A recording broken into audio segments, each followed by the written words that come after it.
Hello everyone, I'm Dr. Timothy Keenan. Today I'd like to show you the best way to heal persistent wrist sprain yourself. If the pain is at the front of the wrist, bend your hand backwards, hold the affected wrist with your good hand, firmly press your thumb just below the painful spot, then slowly slide your thumb across the joint. If the pain is at the side of the wrist, bend your hand to the side. If the pain is at the back of the wrist, bend your hand forward. Repeat the procedure 15 times, concentrating your efforts on the most painful region and adding pressure as the tissues warm up. Do this 3 times a day. This is the wrist capsule. If it hurts yet feels good at the same time, you're doing the right thing. It's that simple. Try it for a week. If you feel improvement, continue treating yourself at the same intensity until you're perfectly healed. If you have less pain when turning your wrist and lifting objects, it's proof that you're healing and you should congratulate yourself. If you treat yourself as I've described, you should be completely healed in 1 to 2 weeks, depending on the severity of your condition.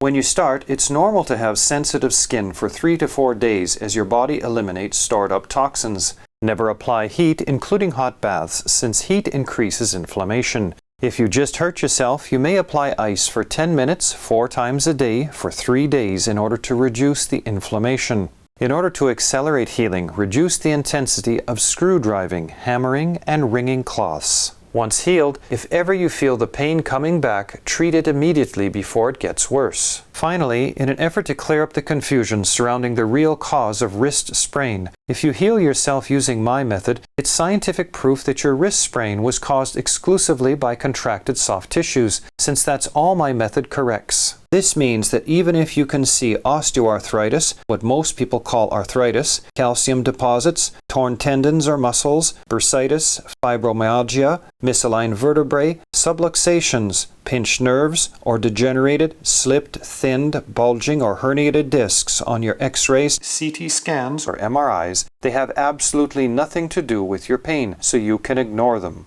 Only 5% of wrist sprain is caused by things other than contracted soft tissues, muscles, ligaments, tendons, and fascia, so you have a 95% chance of healing yourself when you use my method correctly.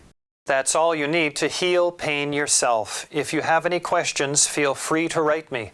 Bye for now, and happy healing.